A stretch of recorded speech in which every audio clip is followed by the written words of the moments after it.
దేవునికి మహిమ కలుగును గాక.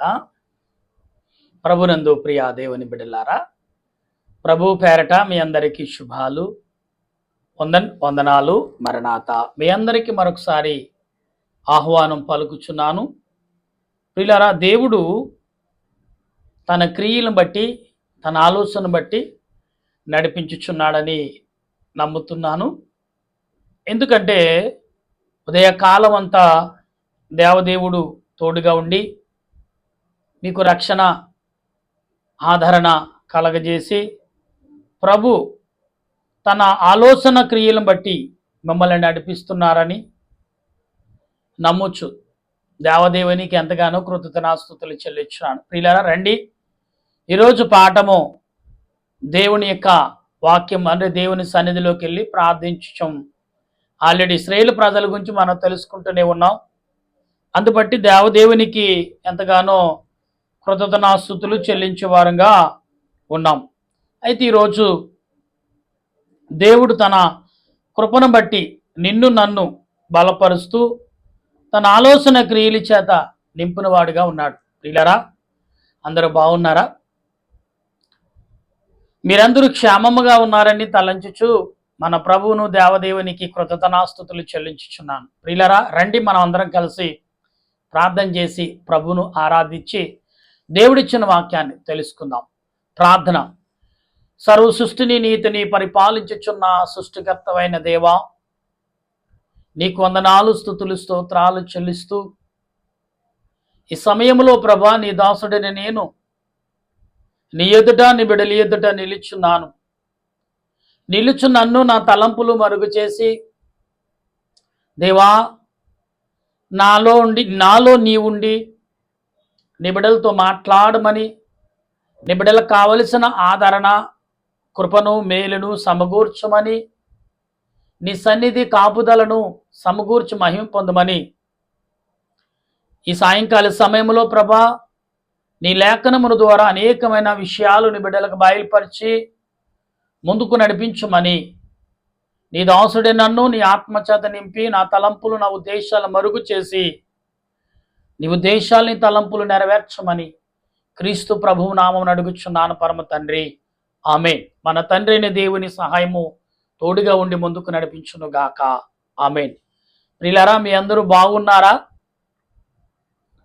ఎందుకంటే దేవుడు తన కృపను బట్టి ఈరోజు నిన్ను నన్ను ఏకత్వం చేసి ఒక గొడుగులోకి, వాక్యమనే గొడుగులోకి, వాక్యమనే నీడలోకి, వాక్యమనే చెట్టు కిందకి మనందరినీ తెచ్చారని నమ్ముతూ ప్రభు అయిన యేసుక్రీస్తు యొక్క దివ్య కృపములో మనము నిత్యము ప్రార్థించేవారుగా ఉన్నాం.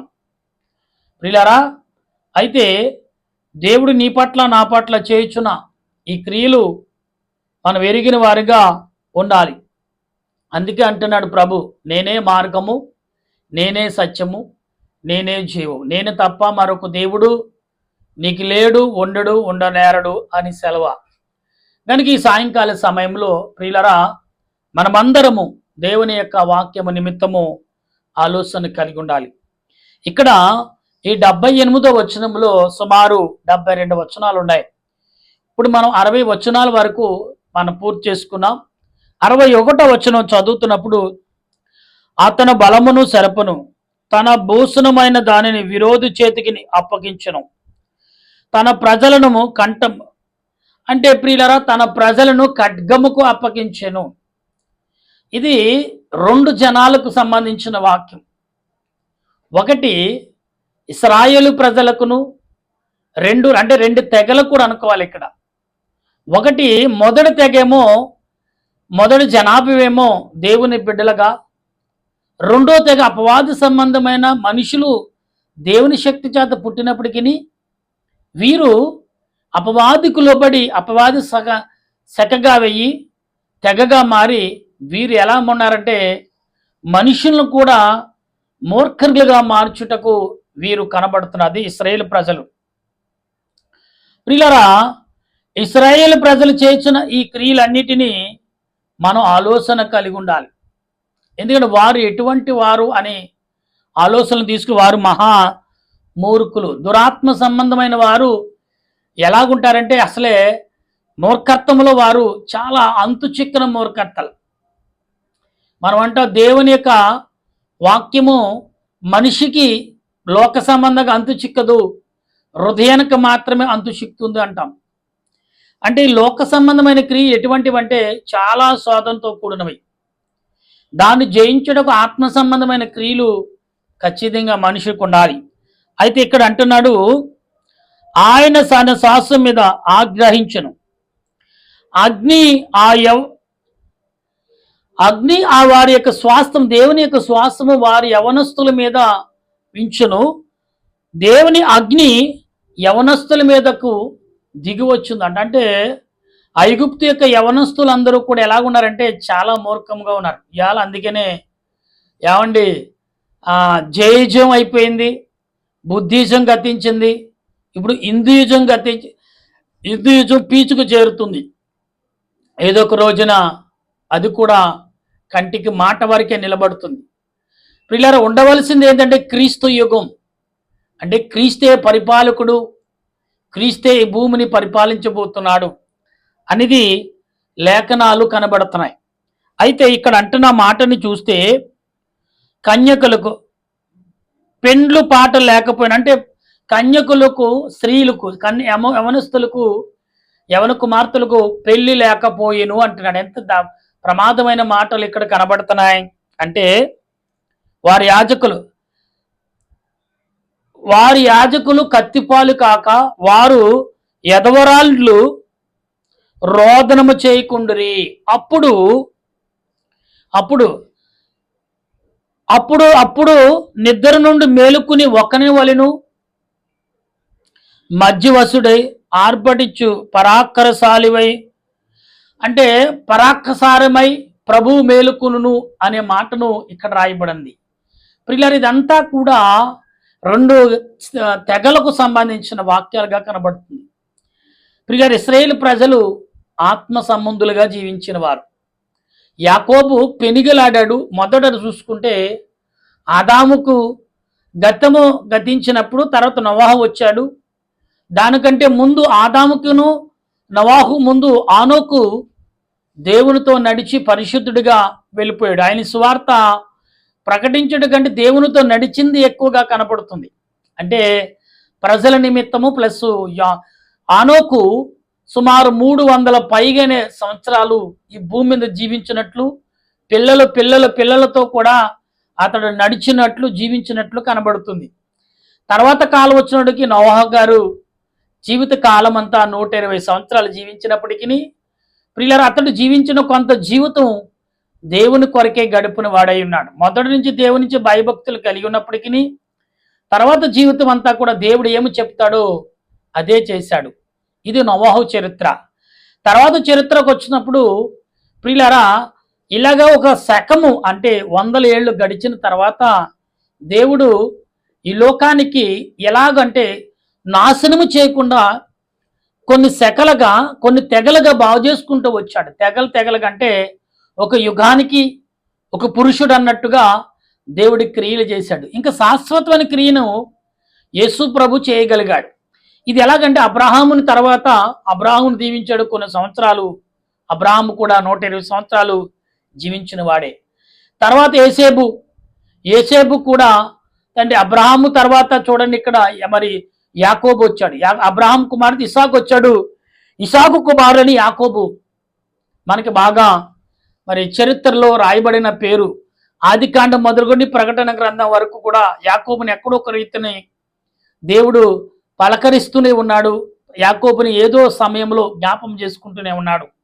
భక్తులందరికీ కూడా ఈ బైబిల్ గ్రంథం 66 పుస్తకాల్లో కూడా యాకోబు యొక్క జీవిత యొక్క ప్రయాణమును, యాకోబు యొక్క సంపద, తన చేసిన క్రియలన్నీ కూడా అక్కడక్కడ ఆయన అంటే మాట్లాడుతూనే ఉన్నాడు, జ్ఞాపం చేసుకుంటూనే ఉన్నాడు.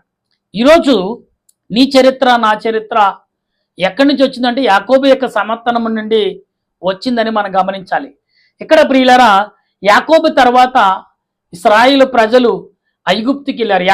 ఏసేబు తర్వాత ఐగుప్తుకి వెళ్ళారు. ఎలాగెళ్ళారంటే ఇక్కడ ఏసేబు యాకోబు కుమారుడైన అన్నగారైన ఏసేబు మనకు కనబడుతున్నాడు.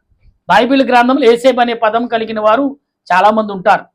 అయితే ఇక్కడ యాకోబు ఆటోమేటిక్గా మరి తన అన్నగారి దగ్గరికి వెళ్తూ ఉంటాడు. వెళ్ళిన తర్వాత ప్రియులారా, కొన్ని చూపించిన సూచనలకు వెళ్ళినప్పుడు దేవుడితో పోరాడి గెలిచి ఆశీర్వాదం సంపాదించుకుని ఏమండి ప్రపంచానికే ఒక యోగుడిగాను ఒక బలవంతుడ శక్తిమంతుగా జీవించాడు యాకోబు. అది యాకోబు జీవించిన జీవితం గొప్ప జీవితం అయినప్పటికీ ప్రియులారా, యాకోబు యొక్క సంతానంలో ఉండి దేవుడు గొప్ప ప్రేరణకు చేశాడు. ఎందుకు చేశాడంటే దేవునితో పోరాడాడు, దేవునితో పెనిగిలాడాడు, దేవుని అడిగి సాధించుకున్న వ్యక్తిగా మానవుడిగా యాకోబు ఈ సృష్టికి చరిత్ర కలిగిన వ్యక్తిగా కనబడుతున్నాడు. చరిత్రలు చాలా అవసరం కదా ఇండియాలో. మన మానవులకి చరిత్ర చాలా అవసరం. చరిత్ర కోసము, చరిత్ర సృష్టించుకోవటం కోసం ఎంతవరకైనా వాళ్ళు వెళ్ళిపోతూ ఉంటారు ప్రియులారా. అయితే మంచివాడిగానే ఎక్కువగా చిత్రీకరించుకుంటా ప్రయత్నం చేస్తారు.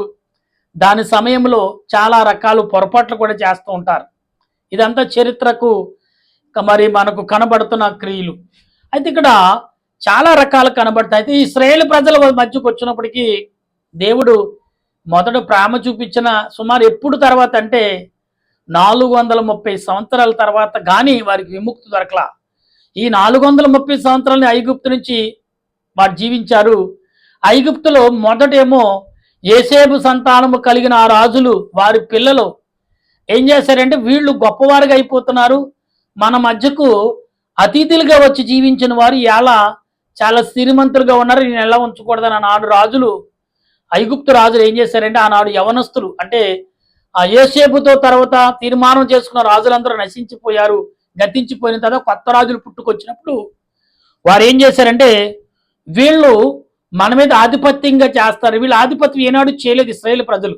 ఎందుకంటే దేవునికి అనుకూలంగా జీవించారు తప్ప లోకాసులు ఎప్పుడు కోరుకోలేదు. అయితే ఇక్కడ ఈ 12 గోత్రాల ప్రజలు ఏమయ్యారంటే 12 గుంపులుగా విడిపోయారు.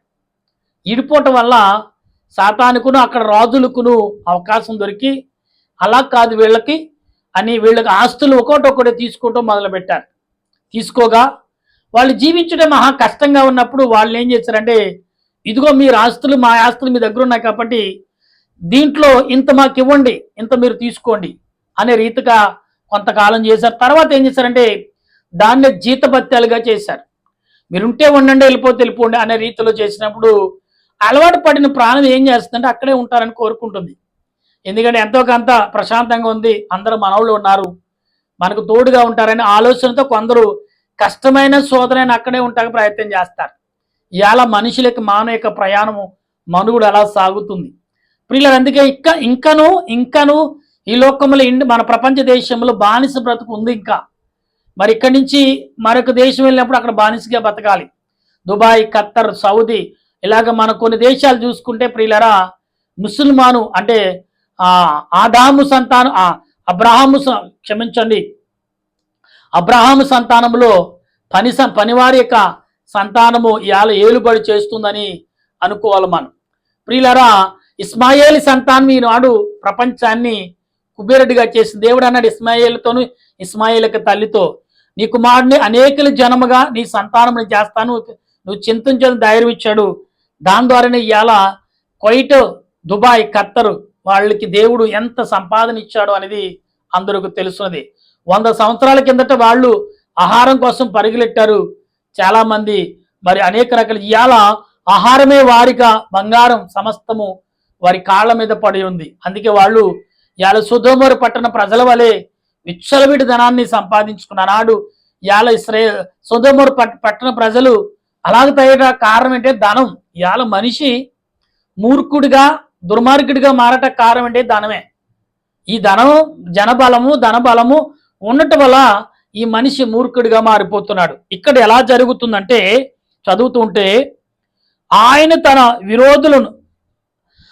తన వెనక విరోధులను తరుము కొట్టెను అంటున్నాడు. నిత్యమైన నింద వారికి కలగజేసను. అందుచేత యోసేపు గుడారమును అసహించుకునెను, ఎఫ్రాయిము గోత్రమును ఊరుకునలే. ఇక్కడ యోసేపు యొక్క గుడారం కూడా దేవుడు అసహించుకున్నట్టుగా కనబడుతుంది. ప్రియులరా, మనం ఎక్కడ చూస్తున్నామంటే 67వ వచనంలో కనబడుతుంది. యోసేపు గుడారమును ఎందుకు అసహించుకున్నాడు దేవుడు అంటే, ఇంకా కింద చదువుతున్నప్పుడు యూదా గోత్రము తాను ప్రేమించు సియోను పర్వతమును ఆయన కోరుకునెను. అంటే యోసేపు సంతానం యోసేపు యొక్క సన్నిధిని ఎందుకు తిరస్కరించారంటే ఐగుప్తులో స్థిరపరిచాడు యోసేపు. ఐగుప్తు ప్రజలు ఎలాగున్నారంటే అపవాది సంబంధులుగా జీవిస్తున్నారు.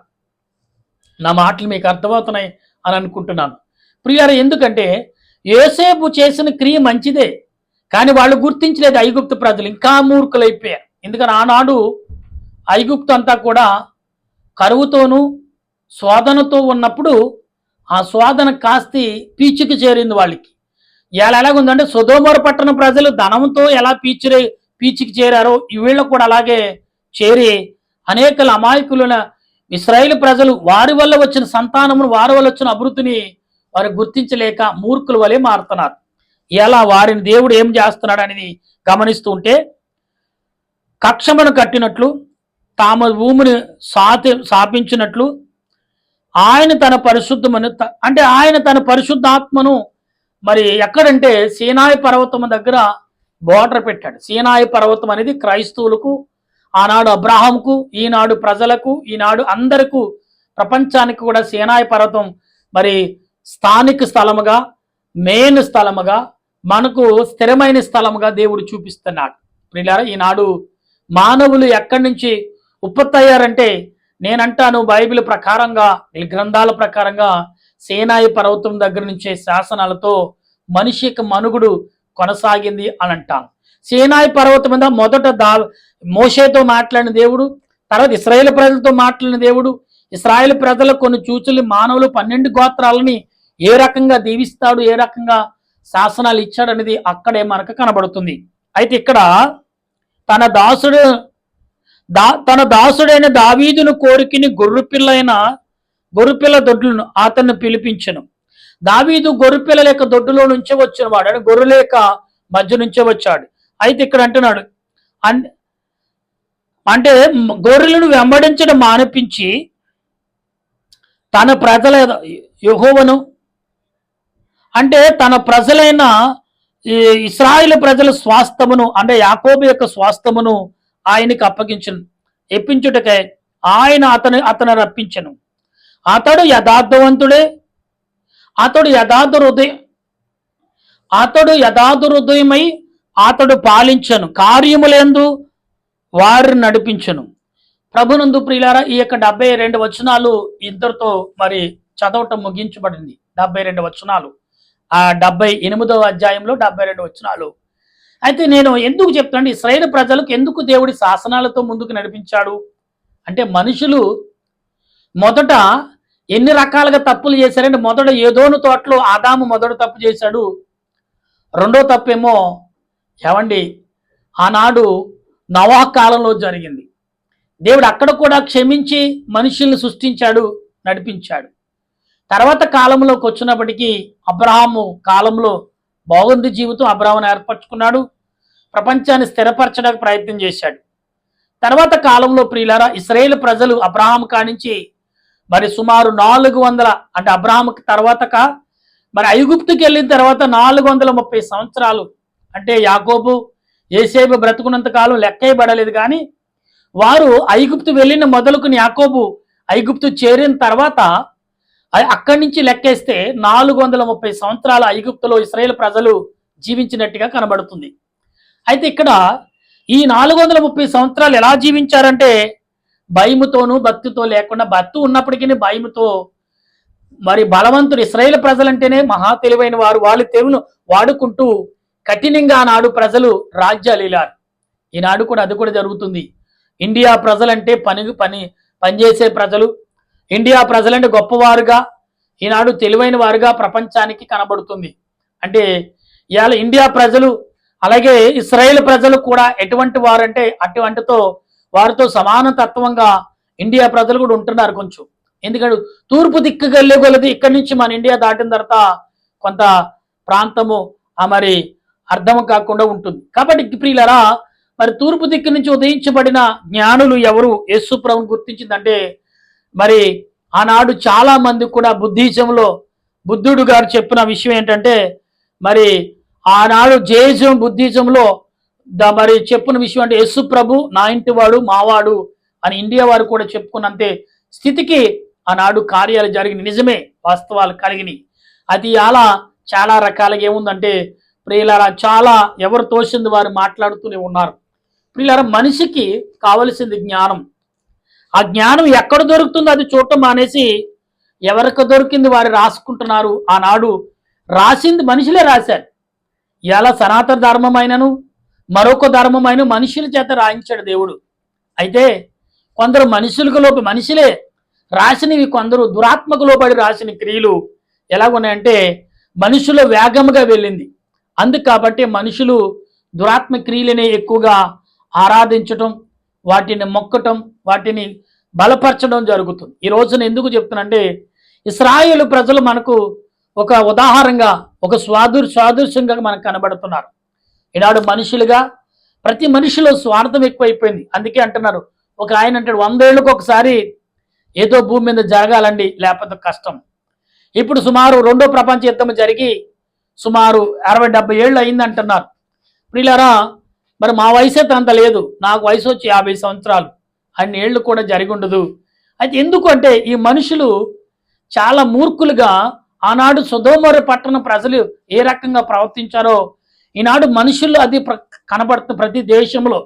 అది ఇండియా అని కాదు, అమెరికా అని కాదు, జపాను, చైనా అనేది కాదు, ప్రతి దేశంలో కూడా కేవలము డబ్బు చుట్టూ, ధనము చుట్టూ, ఆస్తుల చుట్టూ, పేరు చుట్టే తిరుగుతుంది. దైవం ఏంటో, పరిశుద్ధాత్మ దేవుడు ఏంటో ఎవరు క్రైస్తవులు కూడా ఈనాడు బైబిల్ ప్రకటించే ప్రతి వారు కూడా ఏం చేస్తున్నారంటే పేరు కొరకము, నేను ఇంతమందికి సువార్త ప్రకటించాను, ఇంతమంది మార్చాను అంటాడు. అసలు ఎంతమందిని పరలోక రాజ్యము వారసులుగా చేసామనేది నిల్లుగా కనబడుతుంది. ప్రియులయ్యాల అంతే. మొకాలు ప్రార్థన, నేను వివాహం చేసుకోలేదని మరొకరు అంటారు నేను దేవునికి అంకితం అయిపోయిన మరొకరు అంటారు. ప్రియులరా, భక్తులు వాడు చేసిన క్రియలు బైబిల్ గ్రంథంలో ఎందుకు ఉంచారని, మీరు చేసే క్రియలు మీకంటే ముందు చాలా మంది చేశారని ఉదాహరణ బైబిల్ ఎందుకు పెట్టాడు దేవుడు అంటే, మీరు అనుకున్నంత కాదు, అక్కడ జాగ్రత్త కలిగి మాట్లాడండి అని అర్థం. గనుక ఇటు మాటలను పరిశుద్ధాత్మ దేవుడు మీకు నాకును అందించి మన హృదయాల్లో ఫలింపు చేయను గాక. ఆమేన్. ప్రార్థన చేద్దాం. ఓ దయగల తండ్రి, నీకు స్తోత్రాలు. ఇంతవరకు ఇశ్రాయేలు ప్రజల నిమిత్తం సుమారు 78వ అధ్యాయంలో 72 వచనాలు 4-5 ప్రసంగాలుగా నేను దాన్ని వివరించాను ప్రభా. ఆయన వివరించిన దానిని నీ ఆలోచన చేత, నీ ఆలోచన తలంపుల చేత మమ్మల్ని నడిపించి నీ వాక్యం చేత మమ్మల్ని బలపరచమని ప్రార్థన చేస్తున్నాం. ఓ ప్రభువా, నీ వాక్యం విధేయత, నీ వాక్యక నడిపింపు, నీ వాక్యక ఆలోచన క్రియలు ఎంతవరకు ఎలా సాగుతుందో మాకు తెలియదు, కానీ అట్టి రీతిని, అట్టి ఆలోచనను ఎరిగినట్లుగా, ప్రార్థించినట్లుగా నీ కృపాశీర్వాదము, నీ కృప ఆదరణ దయచేసి మహిం పొందమని అడుగుచున్నాను. ఇప్పుడు నా దేశ ప్రజలు, ప్రపంచ ప్రజలను, ప్రపంచంలో ఉన్న మిలిటరీ వారు, పోలీస్ శాఖ వారు, డాక్టర్లు, నర్సులు, పారిశుద్ధ వారు, కార్మికులు, రైతులు, గర్భిణీ స్త్రీలు, బాలింతరాలు, గుడ్డివారు, చెవిటివారు, మూగవారు, వికలాంగులు, తండ్రికి శోధన చేత, వేదన చేత, కన్నీరు చేత, దుఃఖము చేత, బాధ చేత శోధించబడుతున్నారు అందరినీ నీ దాసుడు నేను నాయన, నా ప్రజల కొరకు, నా దేశ ప్రజల కొరకు, నా పట్టణ ప్రజల కొరకు, నా గ్రామ ప్రజల కొరకు, ప్రపంచ ప్రజల కొరకు నీ దాసుడు నేను ప్రాధేయపడుతున్నాను. దీవించి ఆశీర్వది బలపరచు మహిం పొందమని ఆత్మరక్షణకర్త యేసుక్రీస్తు పరిశుద్ధమైన నామంలో అడుగుచు ప్రతిమాలుచు. ఇదిగో అకాల వర్షాలు వస్తున్నాయి, వరదలు వస్తున్నాయి, వానలు వస్తున్నాయి, వంకలు వాగులు పొంగుతూ అనేకులు మరణిస్తూనే ఉన్నారు, అనేకులు శోధనలు వస్తున్నాయి. వీటన్నిటిని తప్పించి శాంతి సమాధానంతో నింపమని ఆత్మరక్షణకర్త యేసుక్రీస్తు పరిశుద్ధ నామమును అడిగి ప్రార్థిస్తున్నాను పరమ తండ్రి. ఆమేన్.